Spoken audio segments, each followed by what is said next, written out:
Very good evening. The Aadhaar hearing in the Supreme Court was an unusual one today. PowerPoint presentations, which are a norm in boardroom meetings, found its way into court number 1, which is the Chief Justice's court, presided by him.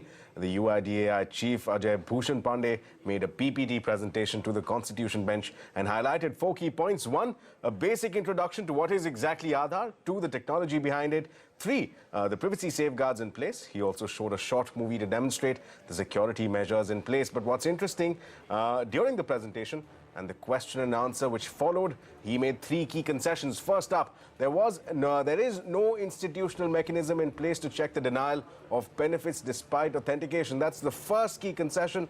The second one being that biometrics cannot be relied upon completely. And finally, here's the third key concession, that there were authentication problems in rural areas on account of bad internet access and electricity issues. To discuss the day's proceedings in detail, I'm joined by senior advocate Kamini Jaiswal, Saket Modi, founder of Lucidius, Amit Malviya, the head of BJP's National IT Cell, and Sanjay Jha of the Congress. Very good evening and welcome to the show, ma'am and gentlemen. First up, Mr. Malviya, I'll come to you. Today was day 2 of the government's defense as far as the Aadhaar regime is concerned. On day 1, we saw the Attorney General point to the safety standards in place by pointing at the height and the width of the walls. And today we have some key concessions coming in from the UIDAI CEO himself. So concessions to the extent where he's agreed. He's pointed out very clearly that biometrics are not 100%, that there are problems in rural areas, and perhaps most importantly, that denial of services, there is no institutional mechanism to check that. So day 2, and given the day 1 and day 2, do you believe that perhaps the government is off to a bad start in this case? Well, Ashmit, not at all. I'm so amused to see how media narrative quotes everything out of context. Yesterday, when the Attorney General spoke about the height of the wall and the width of the wall, he was responding to the physical security questions raised by those who are opposing Aadhaar, and therefore he was well within his rights to explain what kind of physical infrastructure exists. So let's not quote him out of context and make it look like a silly joke that the Attorney General was making in the Supreme Court, because he wasn't. He was just making a point that was put across. Now, coming to the presentation that the CEO of UIDAI has made today, again, I have seen the presentation that he has made, and he has said that if authentication does not work in every case as a result of technology or otherwise, there are several other mechanisms that are being put in place, like your iris scan, your facial recognition, and so on and so forth. Even an OTP option has been suggested. So if, for example, you cannot do an authentication, you get an OTP, you put the OTP in, the authentication goes. What it essentially means is that the government is absolutely sensitive to the fact that there needs to be multiple technology options available to the people, and the government is doing that. And so is the presentation of the CEO of UIDAI seem to suggest in Supreme Court. Fair enough. Mr. Malviya, I have to come back to you as far as this issue is concerned. Number one, I was there in the courtroom when the Attorney General made that remark. That was not in response to a probing question where he was merely clarifying as to the security provisions in place. He chose to elaborate on the width of the wall. That's part one. The second, and perhaps more importantly, let's discuss the biometrics. But first, let me draw your attention to the concession that the CEO appears to have made, the UIDAI CEO. The concession is that as of today, there is no institutional mechanism to check. And this was an observation made by the court itself, that authentication problems is one thing, denial of services, denial of benefits is quite another. And when asked and when questioned on whether there's data available, this was a concession coming that as far as denial of benefits is concerned, there is no institutional mechanism available. Doesn't that point to perhaps a big loophole? This has been a key argument of the petitioners against Aadhaar. Look, the Section 7 of the Aadhaar Act is very clear that no beneficiary will be denied a state support in absence of an Aadhaar. What it also goes on to add further is that the applicant or the beneficiary in this case must be encouraged to enroll in Aadhaar so that he can continue to get financial support from the state through the Consolidated Fund of India. So the law is very clear. If at all there are some exceptions, and which are actually exceptions, then those have to be addressed. It's a matter of awareness. It's a matter of telling people and telling everybody in the administration down to districts and further that Aadhaar or lack of it does not mean that the beneficiary will be denied any benefits. And the Aadhaar Act is very clear. Fair enough. Fair enough. Mrs. Kamini Jaiswal, if I may come to you, you have been a fierce critic as far as the Aadhaar regime is concerned. Let me bring across these concessions to you. Here we have the UIDAI CEO admitting that as far as the denial of benefits is concerned, there's no institutional mechanism in place. Mr. Malviya has pointed out, has made a reference to Section 7, that in any case, these essential services cannot be denied. Your take on today's court proceedings?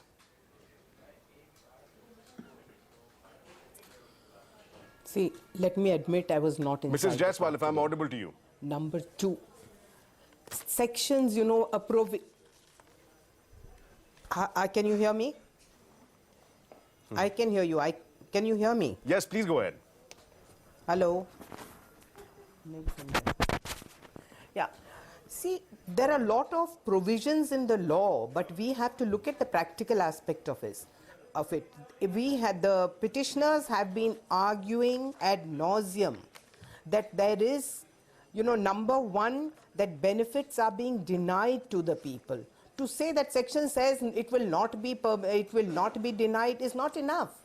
We have to look at the practical aspect of it. We have to see what is actually happening. You know, and then also the concession by the chairman, CEO today, only confirms what has been argued over the months. Repeatedly this has been argued. And you know, if size of the walls protected was enough security, we wouldn't have to do a lot in this country. We just have to prepare walls around things. That is not enough. We are talking of security in a different sense. Nobody is talking of a security of a wall is not available. Absolutely. So therefore, you know, all this argument about, you know, that everybody is trying to just make frivolous out of the statement made by the Attorney General. It's not that. You know, the argument is at a much higher level. It's more on a technical aspect. It's more on the aspect of denial of benefits to the people, and also of so many reports that one has been hearing that actually have been deaths because food has been denied. What has the government done to at least undo that wrong? You can't quote Section 7 to a poor person and say, we have provided Section 7. Now, if it doesn't happen, we can't help it. Fair enough. Mr. Jha, let me come to you. We were discussing, of course, the concessions that were made today by the CEO of UIDAI. Your thoughts on the government's defense, the way they've mounted it. Day one, we saw the comments coming in from the Attorney General. Today, we have, of course, some key concessions being made by the UIDAI chief, I beg your pardon. Your thoughts, your quick thoughts on how the government's defense stacks up against perhaps the concerns that have been raised by the petitioners.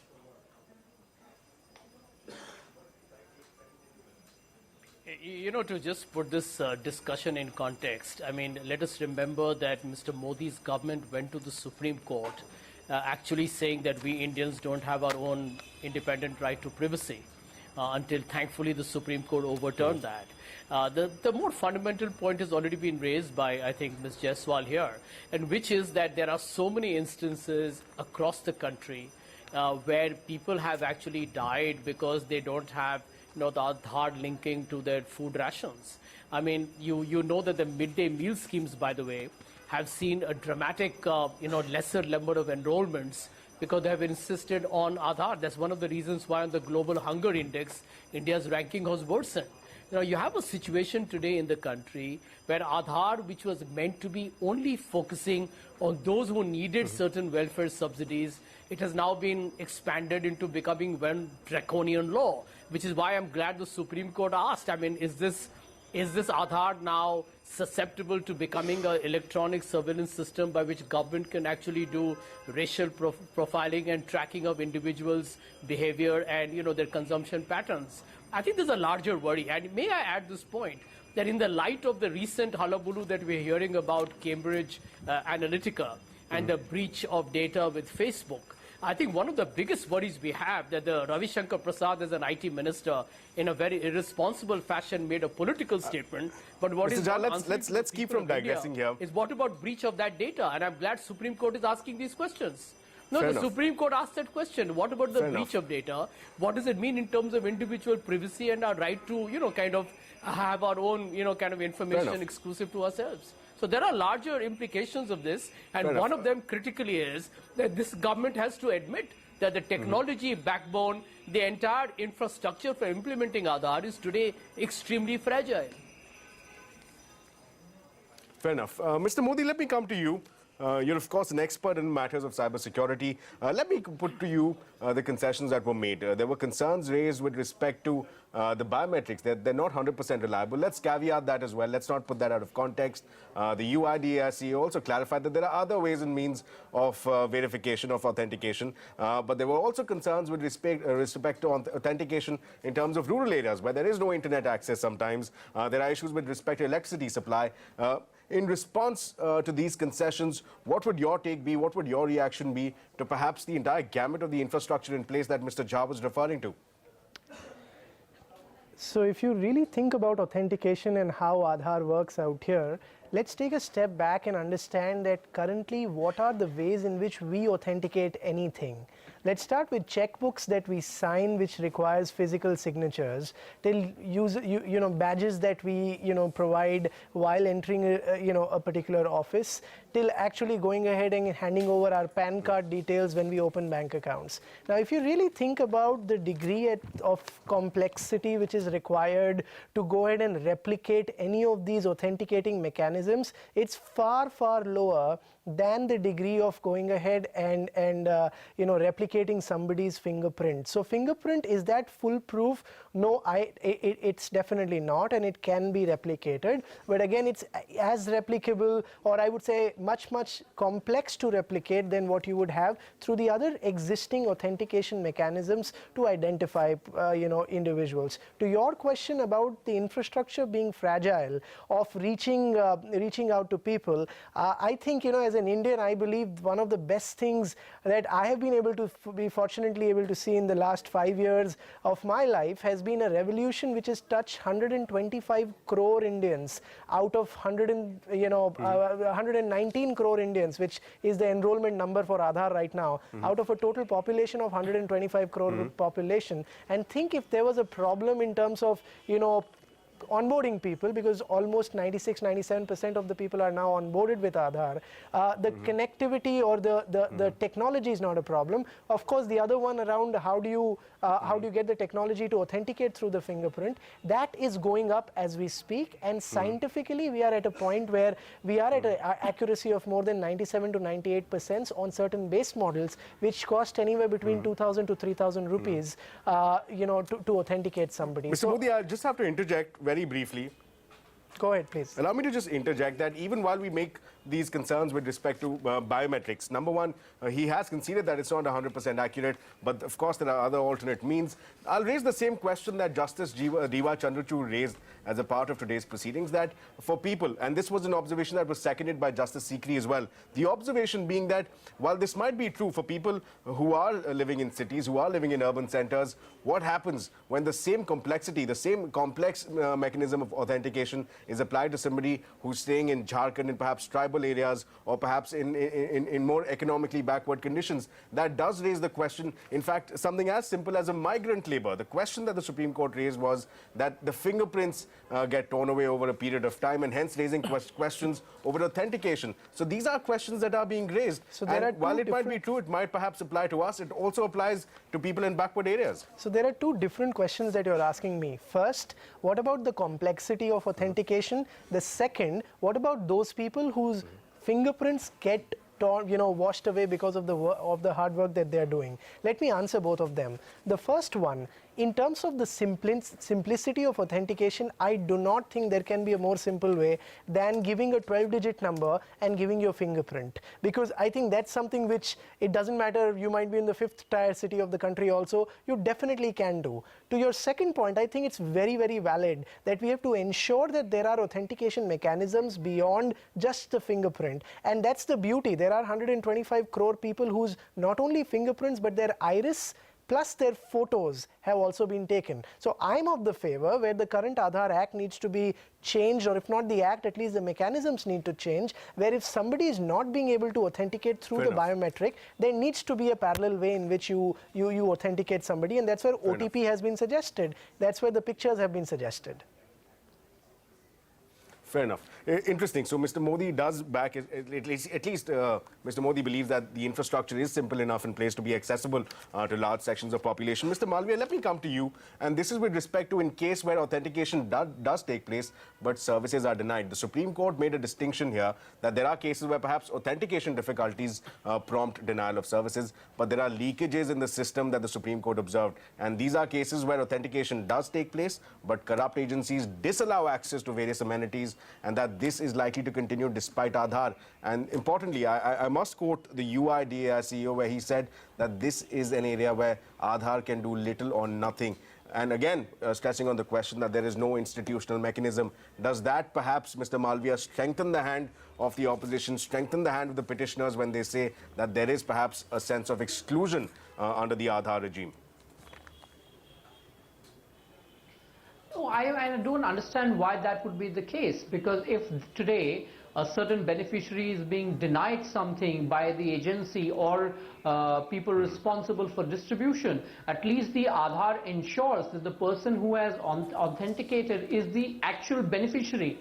Now, if he's muscled out and he's not given what is due to him, that's a separate matter altogether, and that is something that falls in the realms of law and order and legality and has to be dealt differently.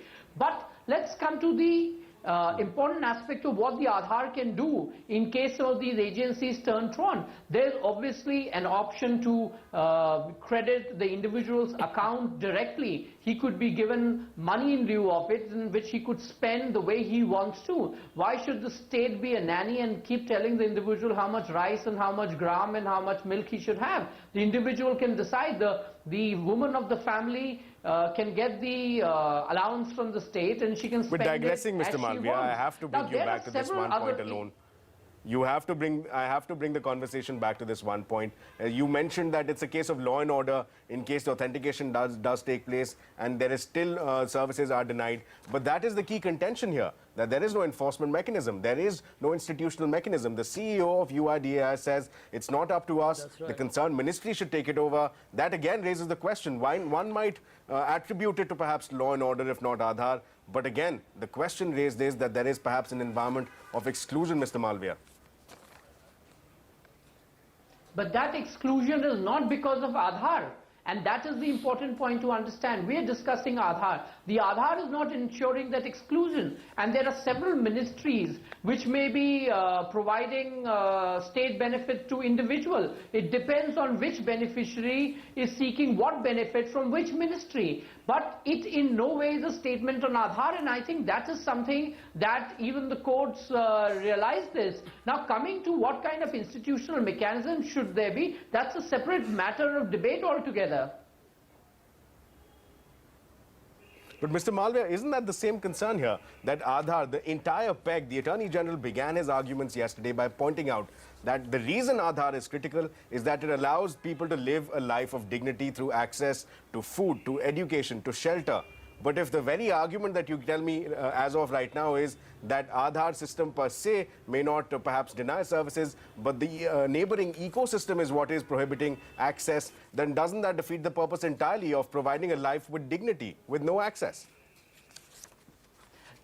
Ashmit, I also made the point along with it, saying that the government has the option to get into direct cash transfer into the individual's account, in which case there would be no such agencies which are denying benefits to those who must get it.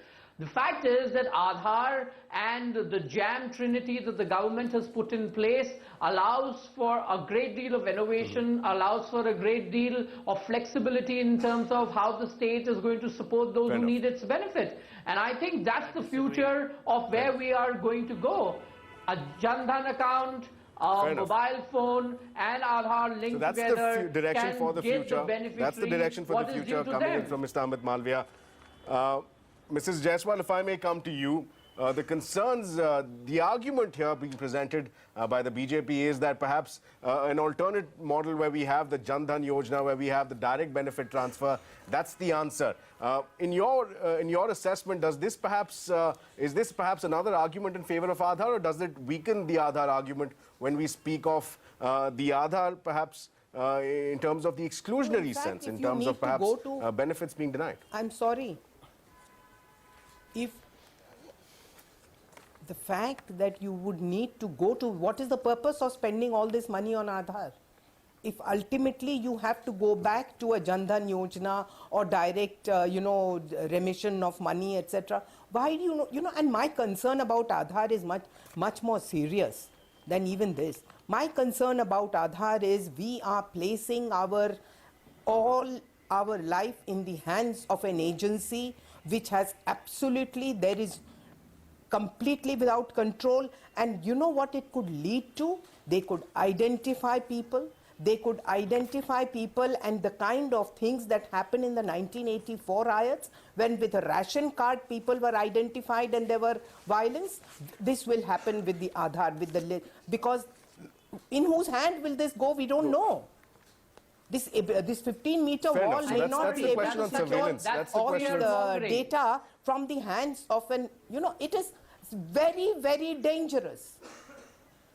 Everybody's security and life is in of the danger. worst kind. And more in case of where people decide. I agree. Let's not digress so far away. That's, of course, a question on surveillance. We're confining the discussion this evening as far as exclusion is concerned. Mr. Jha, we're running out of time. I'll come to you for the closing comments here. Argued.